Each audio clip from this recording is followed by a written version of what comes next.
We are all assembled online, awaiting eagerly the upcoming session of WeReach. WeReach, an alumni engagement initiative, was launched last year during pandemic as a via media to connect our present-day students with their seniors out there in the industry.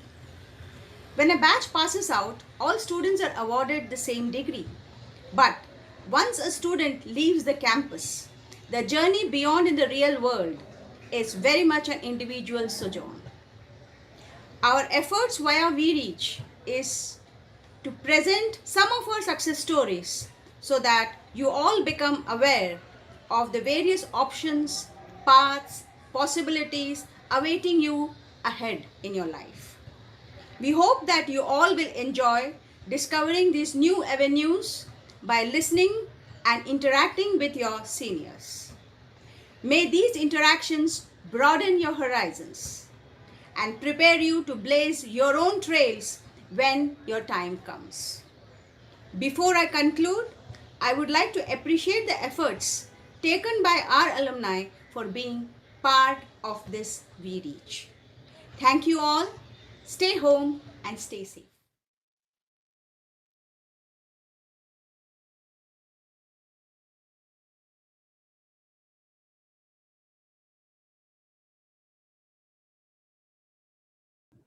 Greetings, ladies and gentlemen. My name is Sahil Salian, and I feel extremely obliged to welcome you all. We Reach 2021, an alumni engagement initiative brought to you by IQAC. So I'm sure all the student viewers that we have today must have a certain vision about their future selves, a particular definition of being called, successful. Well, We Reach is a webinar series that brings to you a sneak peek into the minds of the prodigies of Visit who have achieved wonders in their professional careers and have given a significant contribution in building the legacy of our prestigious institution. So, without further ado, I'd like to call upon Dr. Nandini Ammanagi to welcome our guest of honor, Dr. Siddhartha Raja. It gives me profound pleasure to introduce our alumnus, speaker of today's webinar, Dr. Siddhartha Raja. Dr. Siddhartha Raja is presently serving as a regional cluster leader for the South Asian region for the Digital Development Global Practice at the World Bank Group since 2019. He was associated with the World Bank Group from 2007 and served the organization in various capacities. He also served as a consultant to the Secretary and the advisor, Mobile Networks, the Telecom Regulatory Authority of India, in the year 2005 and 2006. To take a sneak peek into his academics, completed Bachelor of Engineering in Electronics and Telecommunications in 2002 from VS Institute of Technology, Mumbai University, India. Master of Science in Management Science and Engineering in 2003 from the Stanford University, USA, with the specialization Infrastructure Policy. Took up an Oxford Cardozo program in Comparative Media Law and Policy in July 2003 from the University of Oxford, UK. Received his doctorate degree in Communications in 2011 from the University of Illinois, Urbana-Champaign, USA, with the topic of dissertation, The Making of the Regulatory Independence. Recently received a certificate in Data Law, Policy and Regulation 2021 from the London School of Economics and Political Science, UK.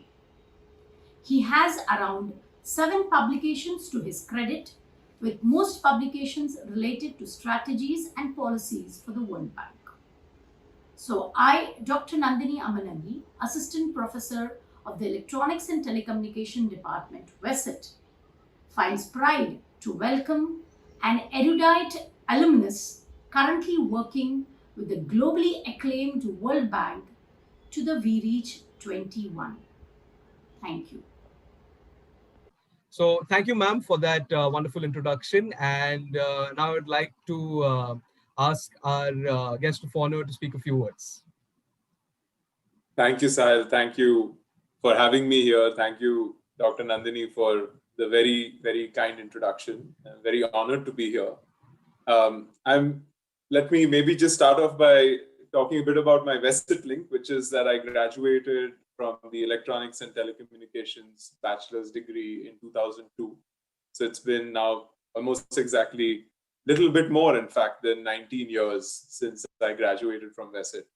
And I'm very happy to be here to share a little bit about what I've done. You've been very generous with the introduction, and it'll be, of course, the decision of the listeners to see how useful my contribution here today will be. But I do hope to share a bit about the journey I've had in these 19 years, and a few lessons that I've learned along the way, which I hope will be useful for everyone watching. Back to you, Sahil. Thank you so much, Siddharth. So, everyone, I would like to start this interview in an aberrant manner by not directly jumping into the $1,000,000 question that everyone has in their minds right now, that how does a student from Visit actually get into working at such a prestigious position at the World Bank? So before that, Siddharth, I would just like to get to know you a little more. So my first question is going to be, this is going to be a twofold question. First, did you have any other hobbies instead of, despite working as a telecommunication engineer, any other hobbies that you were really passionate about? And second, what insights would you like to offer to the students who are struggling to bridge the gap between following their passion and, walking on a path towards achieving financial stability? So over to you. Yeah, thanks for those questions. In terms of the hobbies, I think the two things that I've always really enjoyed a lot is reading and learning about everything and anything I could get my hands on. I used to always, right from school, be quite involved in, of course, what we call general knowledge quizzes and trivia quizzes, etc. So this was always something that I enjoyed doing. It was a way, pre-internet days, to open up the encyclopedia and basically do what we would do today on Wikipedia or YouTube, but in a much more paper-based fashion.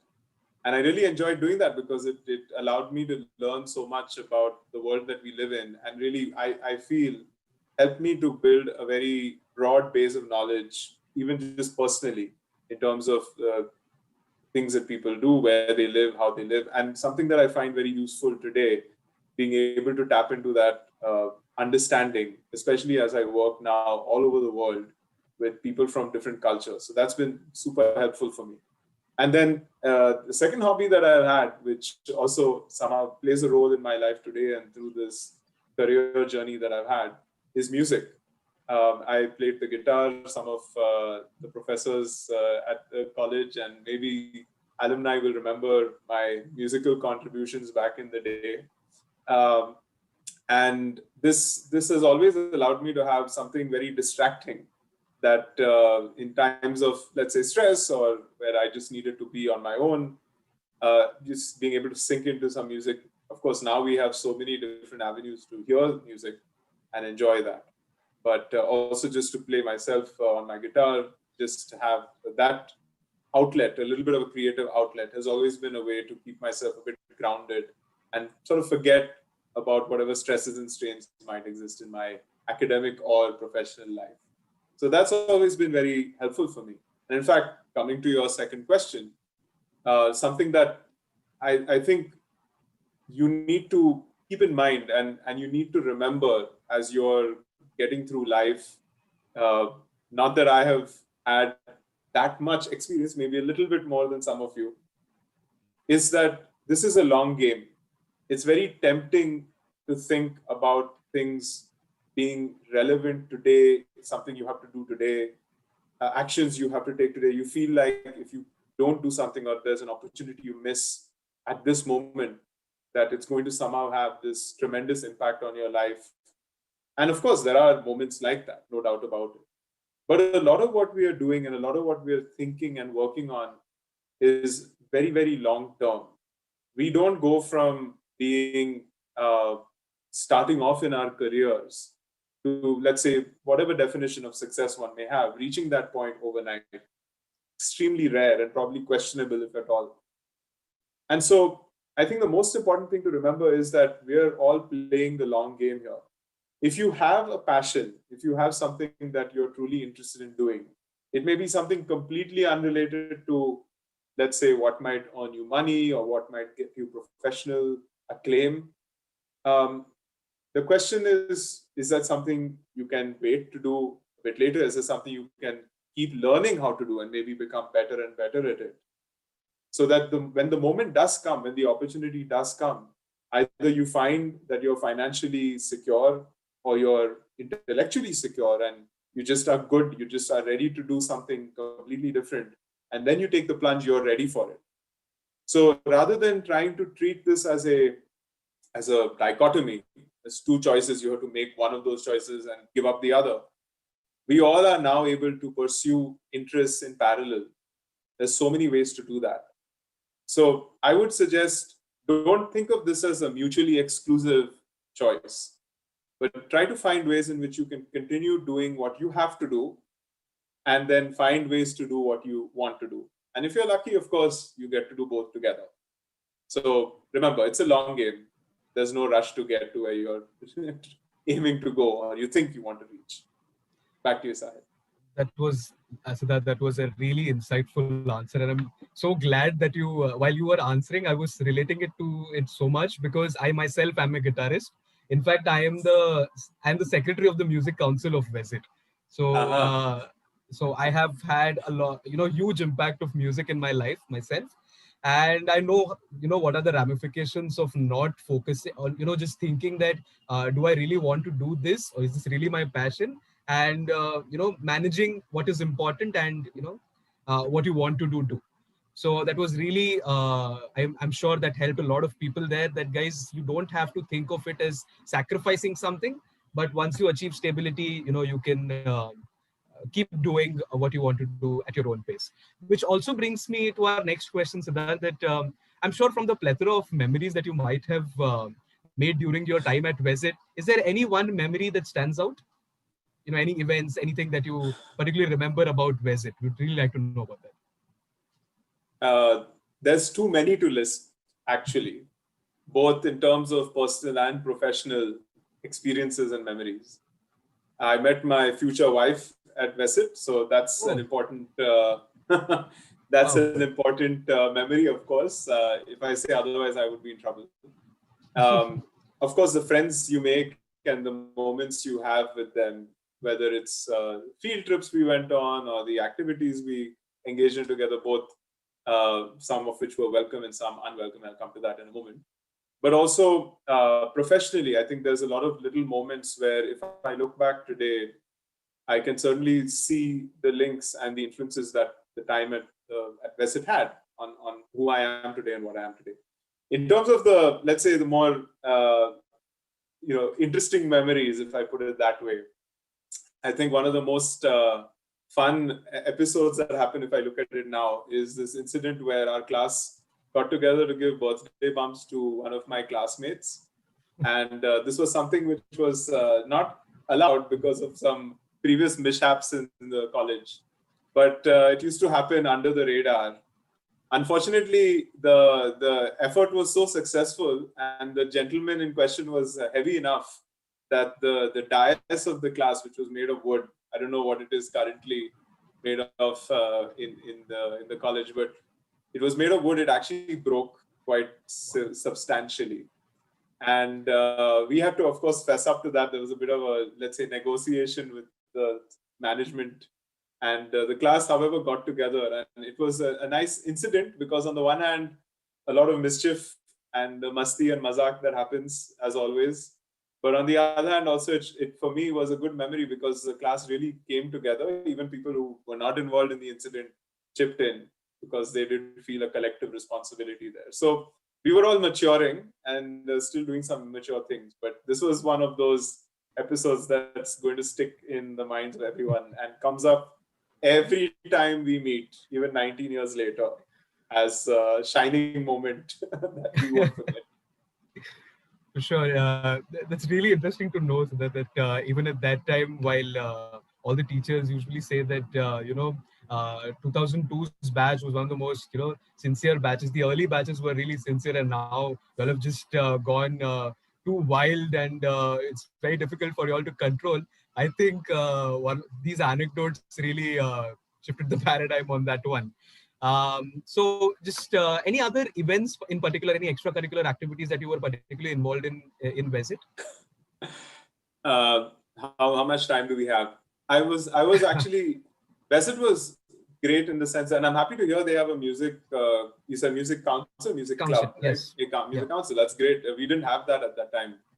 We did have a lot of arts and cultural activities, of course, but it's good to know that there's been this evolution as well. I'm really happy to hear that. So what was I involved in? We used to have the debating society. I was very active with that. It was called DebSoc. I don't know if it still is around. It's under the literature circle. Actually, we have this Westlit. It's the literature. Even I am the part of a debating team of our college. I go to the school, college competition. So it sounds more sophisticated today. That's true. This DebSoc to the literature circle. Okay, that's great. We had a variety of student technical organizations. We had the one for the telecommunication students, which at that time used to be called ASET, or the Association for Electronics and Telecoms. In the meantime, or rather during the time that I was there, we actually lobbied and managed to get it affiliated with the Institute for Electronics and Telecom Engineers. But unfortunately, that partnership did not work out very well for various reasons. And I think a few years after I graduated, it switched back to ASET. I was very deeply involved in ASET from first year, and I ended up being the chairperson of that organization in my fourth year. And then I was very involved in sort of student government, as you could call it, being the class representative for all the 4 years that I was invested. Wow. And it was a great experience because it allowed me to get to know all of my classmates very well. And it also was a great experience for me because it taught me a lot of humility, given that you tend to make, as a 18 or 19-year-old, you tend to make a lot of mistakes and maybe rub people the wrong way. So it was a great experience to learn how to build relationships, make friends, influence people, all of that. And all of those lessons actually stick with me even today. I actually find myself reflecting on those moments and lessons even now in my professional career or in my personal life as well. So a lot of little things, both technical as well as, let's say, cultural and let's say professional, that also have helped me along my journey. That's really interesting to know, Siddharth. So just building upon your answer itself, you're a professional at the World Bank, which is one of the most prestigious institutions of the world. So thank you for saying that. You might be seeing a lot of freshers coming in with their resumes, a lot of aspiring people who want to, achieve success, want to get to a particular post. So along with along with good academics, how important do you think having a well-balanced portfolio in terms of extracurricular and co-curricular activities, when it comes to applying for international institutes is? So what is your take on that? Sure. Well, let me maybe answer this question in two ways. The first is, I think that anything that you do which helps you build your own confidence, your own knowledge, helps you explore the world in whatever way you feel gives you happiness is a good thing to do. One of the, I'd say, and again, thank you for what you said about my place of work. And indeed, it's a great place to work in. It's very emotionally and intellectually satisfying. Also with its fair share of challenges as any organization. But the thing that I've noticed is that there is, and just working with this diverse group of people from all over the world, you can be at a meeting, for example, and you will have people from the smallest countries in the middle of the Pacific Ocean to the largest countries like China and Russia and Brazil, working together to solve problems together in a totally different country, right? So it's all about partnership, it's about collaboration, it's about teamwork, and it's about finding the best answer to the most complicated questions that countries face, whether it's maternal health problems, the COVID pandemic, how do you connect more villages to the internet, whatever it may be. And so in that moment, having beyond your, of course, having the technical expertise and the knowledge, of course, this is what we talk about and this is how we work. But beyond that, the thing that I have seen plays a huge role in everyone's, let's say, professional lives. And even if I have to be very honest to say in their success personally, is being able to connect with people and being able to build relationships. And I don't mean networking in sort of a professional networking kind of sense, but actually building meaningful relationships with people. And having things that you can talk about, whether it's movies, books, cooking, music, art, whatever it may be, even if it's something very arcane. I mean, when you work in an organization with thousands of people from all over the world, you're going to find some very interesting extracurricular activities like skydiving. You might find some way of connecting with these other individuals from a completely different culture and a completely different professional vocabulary as well. We have economists and engineers and public health specialists and people who worked in government for a long time who join. It's so diverse. So having these social touch points and these shared experiences that you can talk about, travel, books, philosophy, whatever it may be, that always helps. It helps build the human connection. It helps build the human relationships. And it's not just in our organization. One of the most interesting parts of my work, and one of, I would say also the most challenging parts of my work, is where you work with governments all over the world. So I'm currently based in Nepal. I work very closely with my colleagues here in the government of Nepal. Having, again, those shared cultural and social ties makes a huge difference. And it's also just an interest in learning about people. And I've always seen that my colleagues who have an open mind and are willing to experiment with local food or go visit the local theater to watch an opera or a drama or whatever it may be, explore the country just as even as a sort of a tourist. They always are able to understand more about the people we're working with and whom we are supposed to be serving, but also build those very important professional and personal relationships that pay off in terms of better outcomes for, in the end, the people we're trying to support and assist. So having these extracurricular activities, whatever they may be, don't be shy if you have something unusual or weird. And we're living in a very connected world today that you always will find other like-minded people with similar interests online, in the worst case, if not in your neighborhood or in your city. And you can always count on that to build social relationships, and that counts for a lot. It gives you a lot of mental space to grow in and learn, but also can, of course, help you with your work and building these meaningful relationships. True. So I think there is something for all the freshers who have like 4 years of engineering left for them. Absolutely. To keep in mind that you shouldn't just focus on chasing that 10-pointer, but also try to build a well-balanced portfolio for yourself. So it's really going to be something to take away. Yeah, absolutely. So with that brings me to my next question, Siddharth.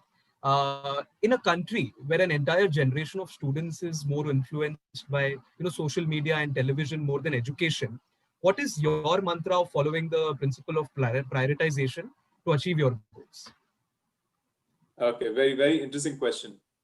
And as a parent now, something that I'm also facing from a different perspective. So maybe let me reflect a little bit on that. This has never been easy. As you are supposed to get distracted as an 18-year-old or a 20-year-old. That is how we work. That is how our brains grow and develop. Distraction is often a good thing because it helps you de-stress. It helps you take your mind off a problem, and you can actually probably come up with a better solution or a creative solution by distracting yourself in a meaningful way. The problem happens is when that distraction starts taking over your responsibilities or the things that you're supposed to be working on, or things that you're supposed to be doing. And we all slip into that from time to time. I do as well. There's times when I'm supposed to be working on a report or thinking about a particular problem, and I find myself browsing YouTube or reading the news or whatever it may be, right? Today, distraction is away at the distance of a click of a button. When I was growing up, you had to at least turn on the TV or something of that sort, and it was more easily detected. It's a lot difficult to detect that now, and in a way, a lot of these social media channels and a lot of the entertainment we have is meant to release the dopamine in our brains and sort of attract us to them like moths to a fire. So it's not easy. Let's first be very honest about that. And I think that it's important to recognize that, otherwise you're never going to solve the problem. So where do you control yourself when you find yourself going from, let's say, healthy distraction, which helps you keep your balance and keep your de-stress, to maybe what you could call negative distraction or addictive distraction? This is something where you have to pay attention to what your family is saying, your friends are saying. You have to in a sense, have an internal moral compass or an internal responsibility, sense of responsibility towards the work that you're doing. The thing that always has worked for me is to basically have things of lists of things to do. I have one right here, which I'm constantly making lists of things to do every day that I'm working. You can follow your own system, but it keeps your mind focused on what you are supposed to be working on and gives you a sense of accomplishment as well. So it's a positive dopamine release for you to counter those negative ones as well. So I would say that let's just be honest about the fact that distractions happen, sometimes for a good reason, sometimes it's going to be a problem. And so stay focused in whatever way that you can. Remember that in the end, the fun stuff, you're always going to get time to do that. It's the work that's usually time limited. So get the work done, and then you can get on to all the fun stuff that you want to do. That's my advice to my kids as well. Do what you have to do, and then you can do what you want to do. That's a line I keep repeating to them. So keep that in mind. You're not denying yourself happiness or fun or whatever, but get the work done, and then you can move on to more fun stuff, maybe even more interesting stuff. That's a very, very, very insightful answer by you, Siddharth. Thank you so much for that. I think all of us, face this problem which you addressed right now, and I think your answer really helped me also as a student, to focus more on my goals. With that, coming to a student's life today in Visit, we all know that there has been a paradigm shift in how the education functions.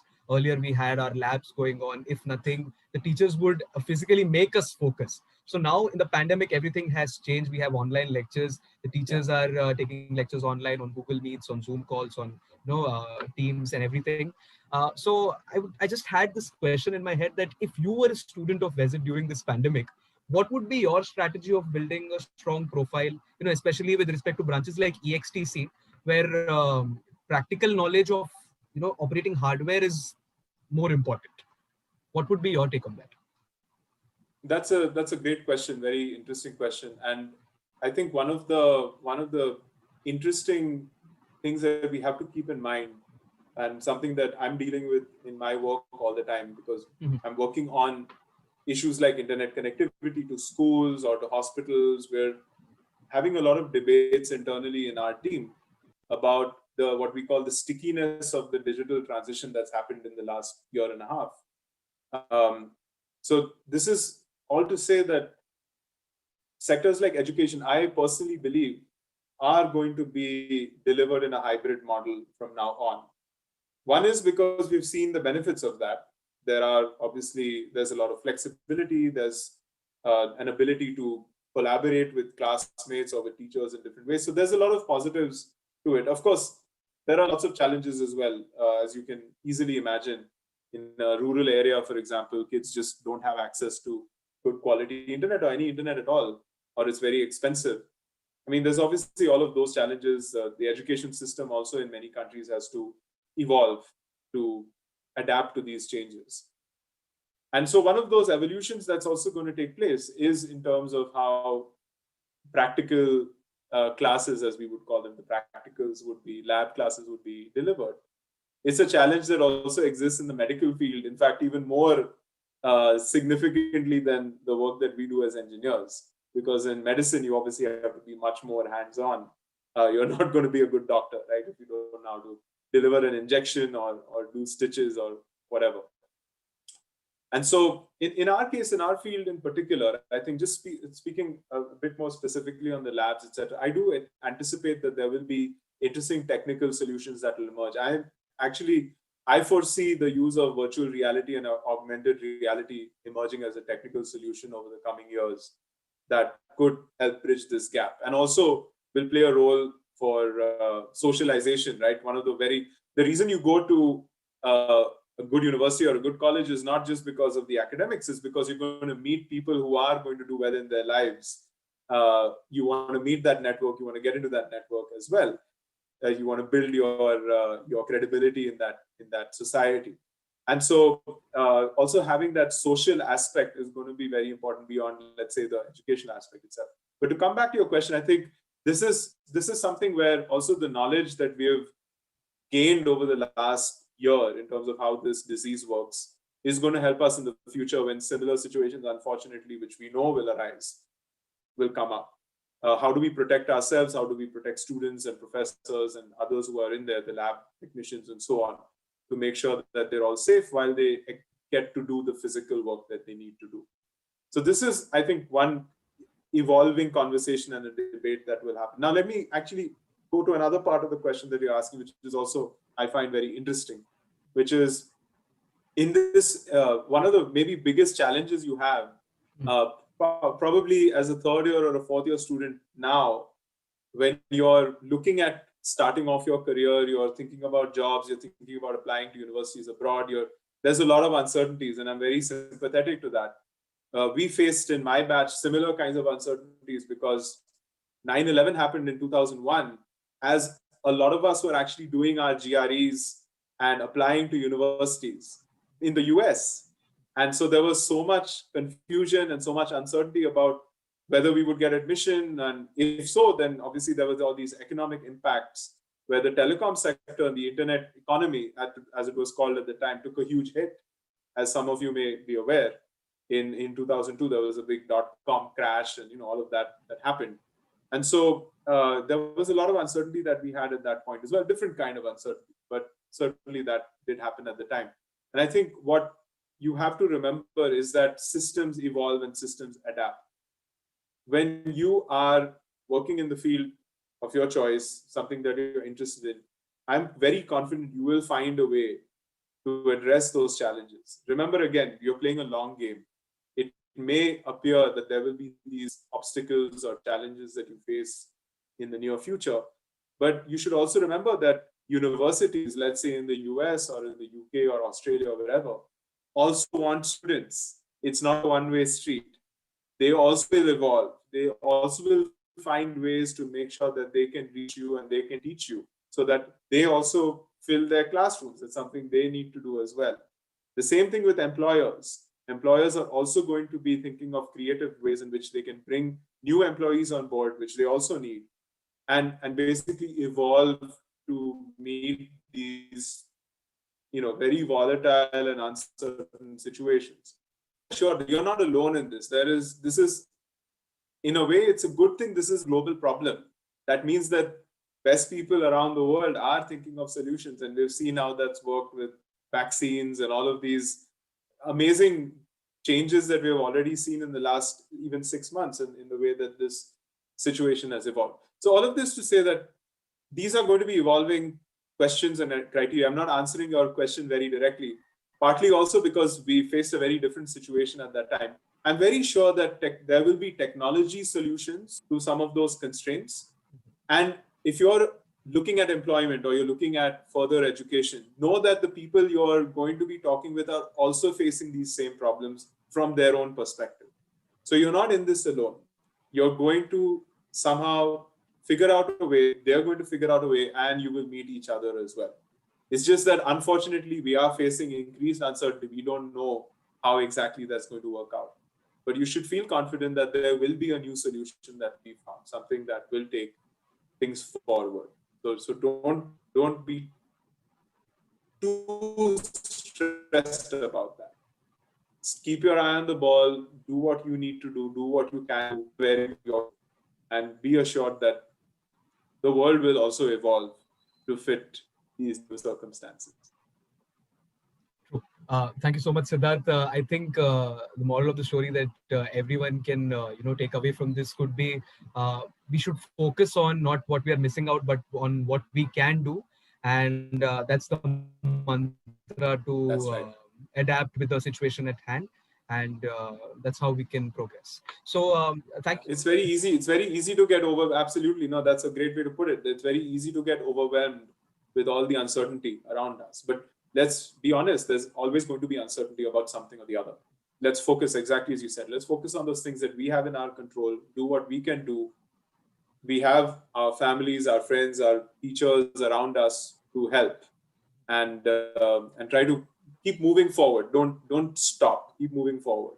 Back to you. Sorry for the interruption. No, not a problem. Thank you so much for interrupting. I mean, And Siddharth, like you mentioned at the beginning of your answer itself, that even your organization is quite interested in how the education is functioning and how the pandemic can be, solved for the people, the crisis that are people are facing. So, could you just share some of the measures that your organization is taking, or any projects that you are working during this pandemic? Any details that you could share with us?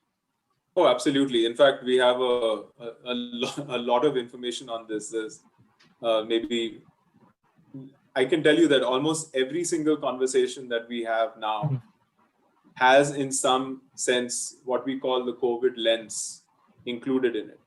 And this is not the only maybe global crisis that we're focusing on. We also talk a lot about climate change, for example. There's always, unfortunately, a lot of countries we work in are fragile and conflict affected. So there's a constant conversation ongoing about these kinds of global challenges, whether it's gender exclusion or it's climate change, the COVID pandemic. There's a lot of these issues that we are focusing on constantly and working on in different ways. But specifically on the COVID pandemic and with the work that I do, so my team at the World Bank, you could say that our overall objective is to help countries around the world to develop their digital economies. And that can, of course, happen through different ways. So for example, you create the right kind of business environment and the right kind of policies. In many countries, that itself can trigger the private sector to come in, innovators to start doing things and grow the digital economy, which you can say is things like digital financial transactions, people finding jobs in digitized businesses, the IT industry, things like that. So that's certainly one way that you can approach it. The other is where, in many cases, there are financing gaps, that there are countries that are keen to build up their digital capabilities, build up the skills, for example, of students who are in the schools and universities in that country. They want to close infrastructure gaps, for example, in rural areas, like I mentioned a brief moment ago. Or even sometimes improve the functioning of governments through the use of digital government or e-government platforms and services. And in cases, there is a need to close some financing gap because the budgets don't allow for it. There's a need for financial resources from development partners. And the World Bank is very proud to be the development partner for almost every country around the world where we're working we actually engage on these topics in one way or the other. And so my work focuses a lot on policy and regulatory issues to help build up this digital economy. And then in many cases also, we work on project financing to close those infrastructure gaps and those skills gaps and so on and so forth. And so when we think about the COVID crisis, as you can imagine, it woke a lot of people up to the realization that their digital infrastructure was not where it should be. There's a large amount of children who cannot attend online learning because they don't have internet access, they don't have devices, they can't afford the internet services which are out there. There's a large number of hospitals that had overwhelming demand in response to the COVID pandemic, but also had to deal with chronic patients who were unfortunately could not visit the hospital anymore. And so there was a whole demand for telemedicine services, for example. And all of this, apart from the fact that you and me have been ordering food online and groceries online and doing our payments and everything online as well. So there's all of these digital transformations and transitions that have taken place over the last 18 months, which are really a huge experiment in how the world can digitize and how these sectors and systems can digitize to respond. And so this has been big of discussion because often need to look at infrastructure gaps, ensuring that people have access to high reliable internet services. It's called into a conversation questions about data centers, data center capacity, the ability of businesses to digitize.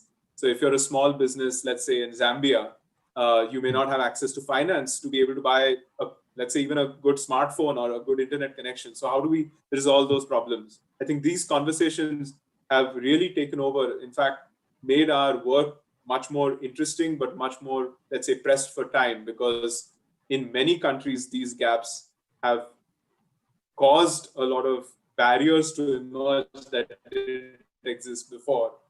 And so we had to respond very quickly to this. We were happy to share the resources. We have a lot of papers on this at the global level, at the country level. There's a lot of resources about how we have assisted, but also how many countries have done a lot of innovative things to, for example, accelerate the availability of radio spectrum for mobile services so that you can increase the speed of connectivity, or have activated the optical ground wire, which is available on, let's say, electrical power transit systems, to put more of these fiber optic assets into the market. So there's a lot of these very interesting, quick responses that have happened, and then a lot of larger programs that have also sprung up in response to this. So a huge amount of work that has emerged because of this. Correct. That was really informative, Siddharth. Thank you so much for sharing those details with us. So since we are at a time crunch, I'll quickly get to the bottom two questions at my list. So we've all learned from school, Siddharth, that failures are the stepping stones to success, right? So what, according to you, was that one setback or challenge that you had to step over in order to get to where you are today? Anything that you would remember or like to mention?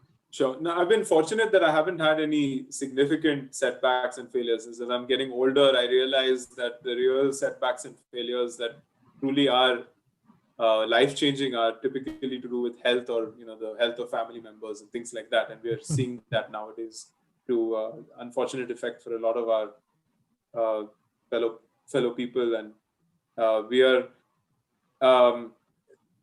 I think, faced with a lot of these challenges nowadays. But for myself, I'm, as I said, fortunate that I haven't had any significant setback. But one thing that your question did trigger in my mind is that when I moved to the US in 2002, so I finished my bachelor's degree. I was this very excited young telecom engineer, keen to kind of get into this new space of work. I was already looking at infrastructure policy and telecom policy issues. I was very keen on working on rural connectivity challenges. Basically, how do you get more connectivity out to more people? And at that time, it was all about mobile phones and dial-up internet, but that was the technology of the time. And when I landed in the US, I found that because of, as I mentioned a few minutes ago, this dot-com crash that had taken place, the telecom bubble had burst, there was very little interest to actually focus on those topics, to the point where, in fact, there were friends of mine and even professors of mine who actually actively discouraged me from working on anything to do with the internet. And this is 2002. I'm very happy I did not take their advice, because as we know today, some of the most valuable companies in the world, and a lot of the work that we do is actually enabled through that technology and everything associated with it. So I think maybe the lesson that I learned, or the thing that in a way I continue to do at that point that has helped me, is just to persevere.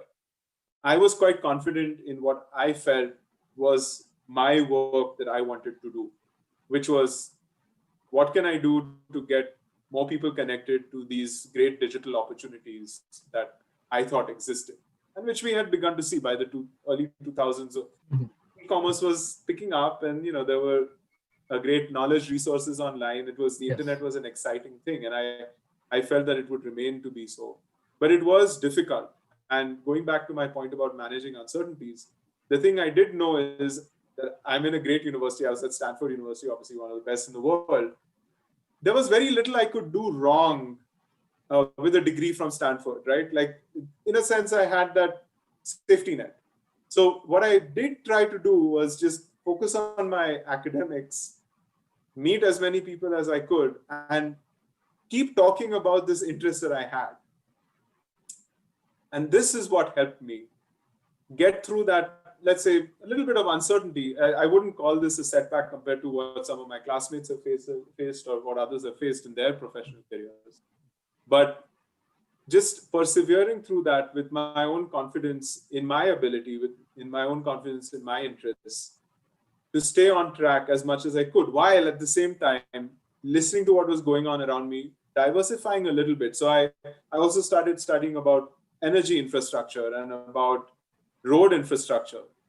you're obviously going to need energy and roads, right? So it was just a little bit of a diversification strategy, just in case all of these naysayers were right, could still work on related issues. And so persevering, remaining true to you believe is the work that you should be doing. At the same time, keeping your ear to the ground and making sure that you're not overly focused and that you basically get what you can call tunnel vision to the point where you may be making wrong decisions. Just being situationally aware. I think this is what I would really advise, that as people are going through maybe some uncertainties or difficulties, especially professionally, take the lay of the land, listen to your friends, listen to your colleagues, stay true to what you believe is what you should be doing.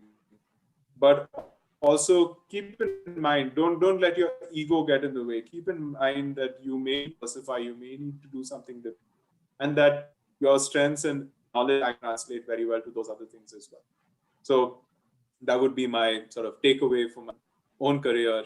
I hope that's helpful for at least some of the students. That certainly was really inspiring to hear, Siddharth. To quickly get to the last question of today's seminar, it was before that I'd just like to say that it was a pleasure talking to you, Siddharth.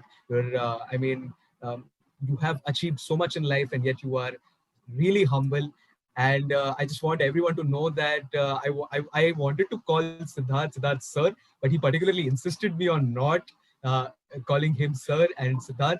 And that just shows that no matter how much you achieve in your life, you can always have humility in your back, and that really puts a feather in your cap.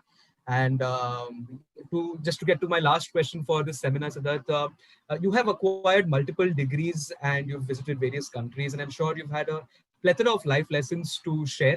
But which one of those, in your opinions, is the one that stands out? Which one is the life lesson that you would like our audience to know from your side? Thank you, Sahil, and thanks for the very kind words. Let me just maybe react a little bit to what you've said in very kind observation about me. Is that one thing I have realized? I'm sure some of the professors at Vesit and some of my classmates will remember me being a bit less humble and a bit more of a sort of a pushy guy back in the day. And obviously this comes a bit with age and maturity. But I think the Vesit experience was actually transformational for me in that sense, because you do realize that no matter how good you are at something, there will always be someone around who is better, even if not today, tomorrow. There's always someone who knows something different or views a problem or views a solution from you differently. And you have to be humble enough to realize that you will not, in fact, always have all the answers. And that the worst thing you can do to yourself and to the people around you and the people maybe you're working with or serving in the work that you do is to not listen to others. And what, in fact, the life lesson that I will share is to not ask for help and to not be able to help at the right moment. And so, in fact, the life lesson sort of going forward from that point is really never be afraid to ask for help and never be afraid to help. It's probably the worst thing you can do to yourself if you try to avoid a situation where you're facing a difficulty. It could be personal, it could be professional, it could be super technical, it could be emotional, it doesn't matter. Don't ever fear asking for help. If there are people who will criticize you for that or people who will shame you for that, that's their problem. And that's probably not the kind of person you want to be hanging out with. And it's a lesson learned in itself. Asking for help sometimes exposes the best and the worst in people that you're asking. And at the same time, don't ever hesitate to help others. It always comes back to you one way or the other. And it doesn't matter. It could be something small. It could be information. It could be donating to a cause. It could be helping someone out moving their furniture, which, trust me, if you're going to be studying abroad, you're going to be doing a lot of that. So there's always sort of a virtuous circle of asking for help, giving help, supporting others, being supported. That helps and makes you a better person. And so I think this is, again, thank you for the very kind words you've said, but it is something that comes with my experience now over the last 40 years of my life, where I've basically learned that no man is an island, no person is an island. You will have people who will support you through your career. You will have people who will support you through the dark days and the good days of the life that you will lead. But always remember that in many cases, you do need to reach out. You do need to ask for help. And you can also sometimes, you can reach out and you can offer your help, take a yes or a no at face value, let it go from there. So again, my big life lesson to leave everybody with is don't ever be afraid to ask for help. In fact, be proactive in that. And don't ever be afraid to give help and be proactive in that as well. And that will typically work out for the best, one way or the other. Okay, thank you so much for that beautiful, beautiful answer, Siddharth. So, friends, with that, we come to an end to this interview, and I hope everyone enjoyed. Thank you for attending. Take care.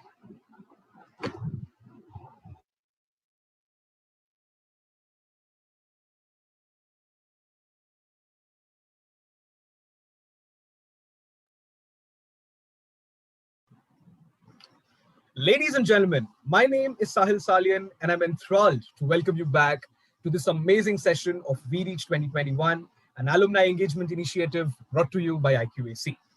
Well, friends, this time we have a very diversified panel of alumni lined up for you.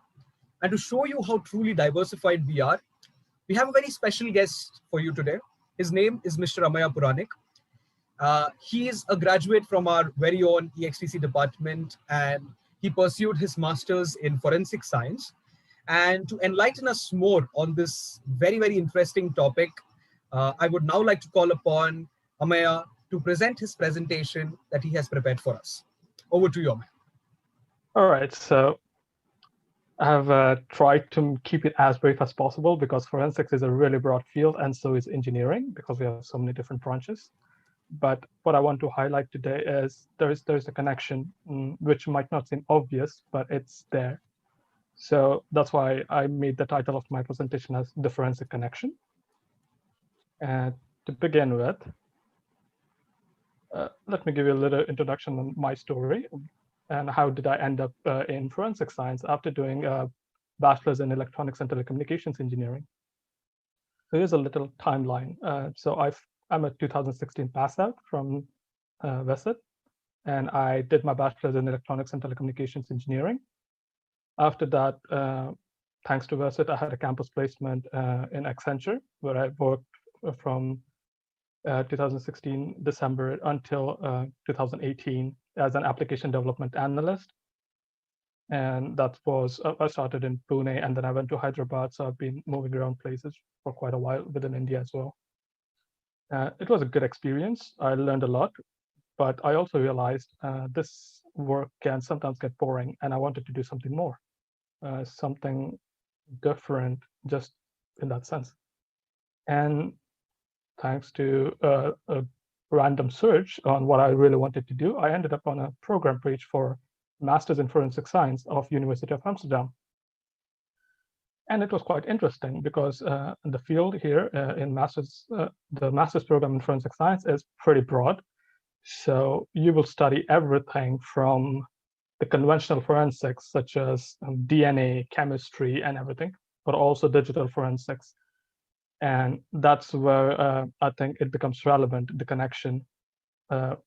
Being from the electronics and telecommunications background, we have a lot of subjects that have overlap with the communication networks, which is a heavy part of digital forensics. And that's why I decided, okay, let's try this out. And I will learn a lot of new fields, but I can also specialize in something that I already know. And I was lucky to get accepted in 2018. In August 2018, I started this program. By 2020, it's a 2 years master's program. I finished with an internship, which I did at the Netherlands Forensic Institute. And that was specifically towards where my background in electronics and telecommunications helped a lot. because it was related to a project in digital forensics on analyzing evidence from logs in Android telephones. And I am sure you will come across this study pretty soon in your course at Vested about telecommunication networks and how it plays in. After that, I started working as a security specialist at a Dutch company called Northwave. And there I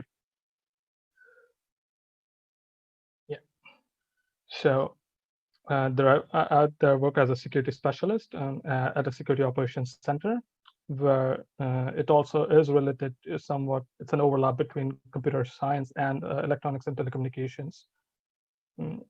That is what my story is until today.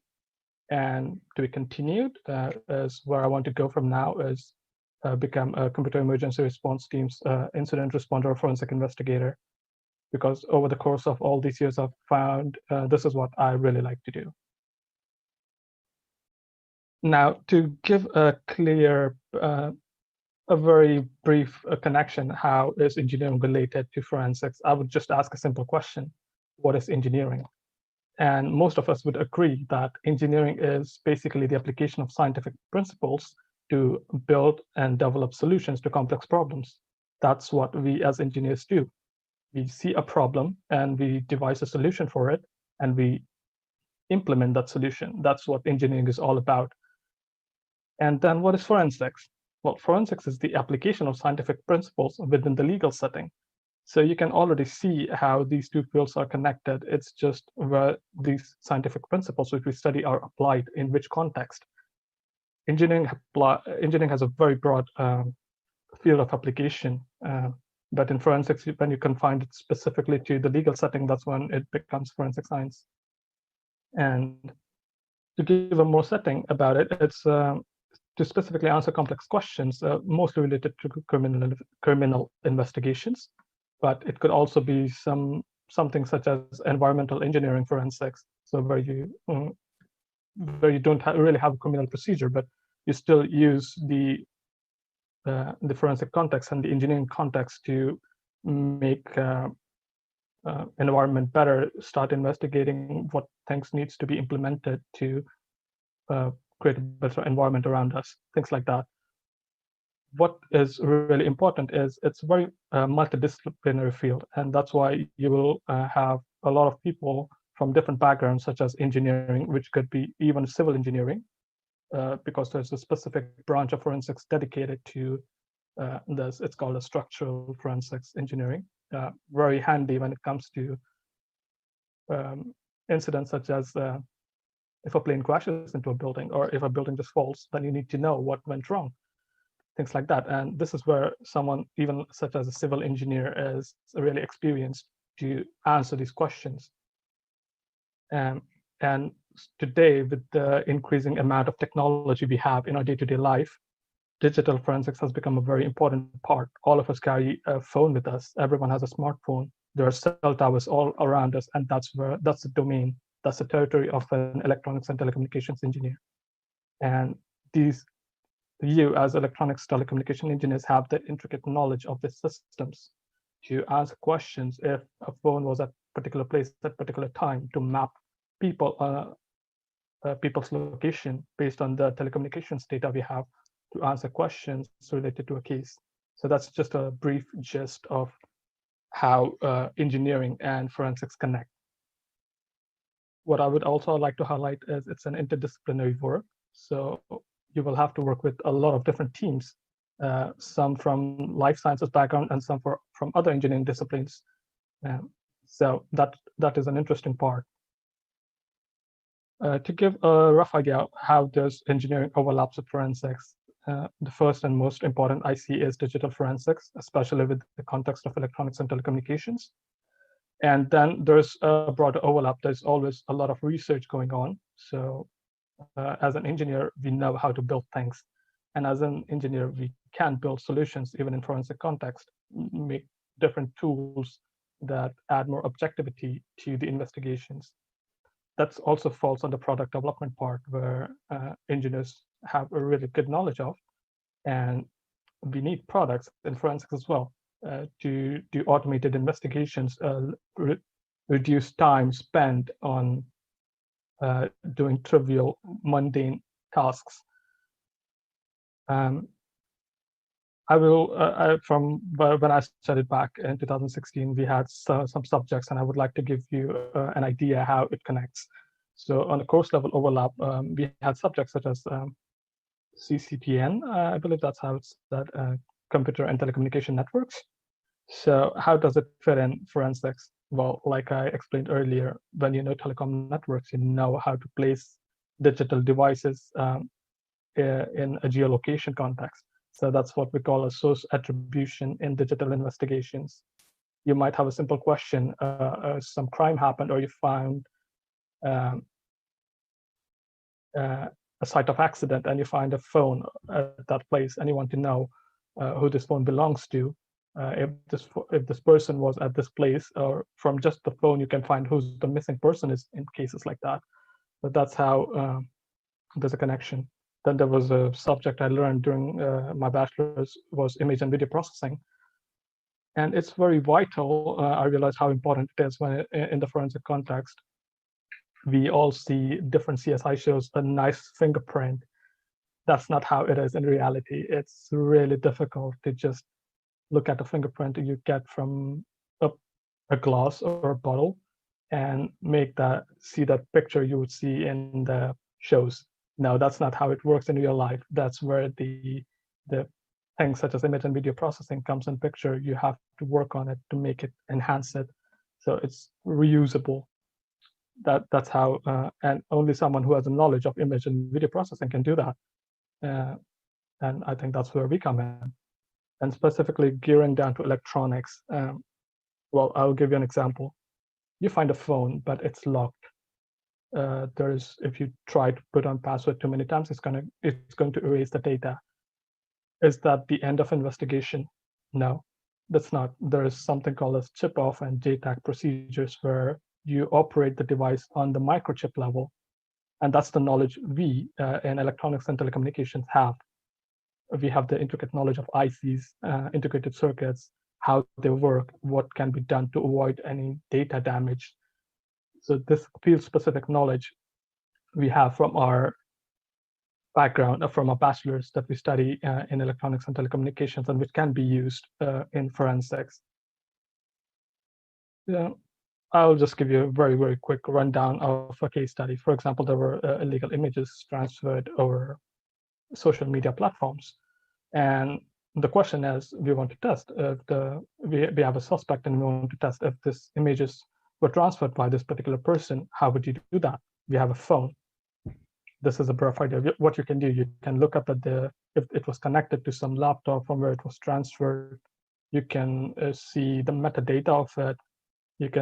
There's a method called as PINU investigations, which works with the camera of a telephone, because there's always this particular sensors, the way sensors are made for a camera, they're not perfect. So there's always going to be background noise. Now, this knowledge is not available to everyone, but people who have knowledge in this field, such as us, who know how these sensors are made, and we know there's always a noise. So you can cancel out things, and you start identifying patterns and saying, oh, the noise in this picture and the noise when I take picture from this phone now is kind of similar. And you get some evidence there. Yeah, this could be relevant. Things like that. The same goes when you know how telecommunication networks work. You can see if there were images being transferred to and fro from within the network from the USB, things like that. These are very field-specific knowledge for electronics and telecommunications, and that they are very, very useful in digital investigations. So yeah, this this is more on the interpretation level. So where forensic adds more, goes a bit mile high ahead with engineering, is in engineering we are happy when we deliver solutions. In forensics, we have to make sure the solutions we deliver are within the legal framework. How certain can we be about things? So that's where there's a learning curve for us as engineers to not just stop at after making a good product, but to see if it really works in a forensic setting, there are stringent frameworks to which it should adhere to, things like that. So that's a learning curve. I think if you enjoy, this is a field for you. What do you bring to the field? Yes, like I've been elaborating this presentation, this domain-specific field expertise that's much required. And if you like to develop things as an engineer, well, there's always scope for research in forensics. There's always scope to make tools to make the investigations more objective and reduce the human element in decision making. I would like to end with a few key takeaways. Just as rarely any finished product is made by a single field of engineering, same goes with forensics. No investigation is performed by a single expert. It's always you as engineers also put a lot of contribution in answering these questions. I hope I could elaborate enough on the point that the connection between forensics and engineering might not be that obvious, but it heavily exists. Almost every field of engineering is one way or another used in forensics. And this is the last point. It's in Dutch. It's something that I was told by my supervisor is, well, it basically translates to nothing ventured, nothing gained. So if you feel something you want to do, I would suggest just try it. Go ahead, because unless you take this, you can't miss a shot unless you take it. And it's not so bad. So I would like to end with these key takeaways, and feel free to ask any questions you have. I would be happy to answer. I can understand I wouldn't have elaborated all the points because it's pretty broad and it's difficult to crunch in everything, but my contact is available. So if you have any questions, feel free to reach out to me and I would be happy to answer them. And I would like to end my presentation. Thank you for your time and patience. Thank you so much for that presentation, Ameya. It was really interesting and very insightful, very interesting presentation that you had there. And I'm sure a lot of our viewers must have a lot of takeaways from what Ameya had to say. So Ameya, after all this talk about what you have been doing, about your field, how engineering is integrated into your field of study, let's take a quick walk down the memory lane and ask this question to you that from the plethora of memories that you have made during in your time at Vesit, is there any one memory that stands out? Anything that you remember particularly? I remember very particularly with related to the projects we do at the end, and for us it was very interesting for my group because we were trying to make something simple. We just wanted to get it done, and then we realized, oh, this has quite a lot of potential, and the support faculty provided at that time, it was a very crazy idea, to be honest. We were like, no, this is too far-fetched. But when you talk to the faculty, the encouragement, I really appreciate that, and it stands out in my memory how, and that's also was one of the key points that let me try to go something different, because I had that support even from the college in simple things that it might sound crazy, but if you're up to the task and if you think this is viable in any way, just go for it. True, very true. So very interesting to know about that. I was reading your portfolio too. I mean, you were a part of the social responsibility team, I heard. And how was that experience for you? Any memories from that part? Yeah, those were, I actually joined the social responsibility team in second year. Mm-hmm. And it was because of one of my friends who lived in the hostel was actively involved, and I liked what the council was doing.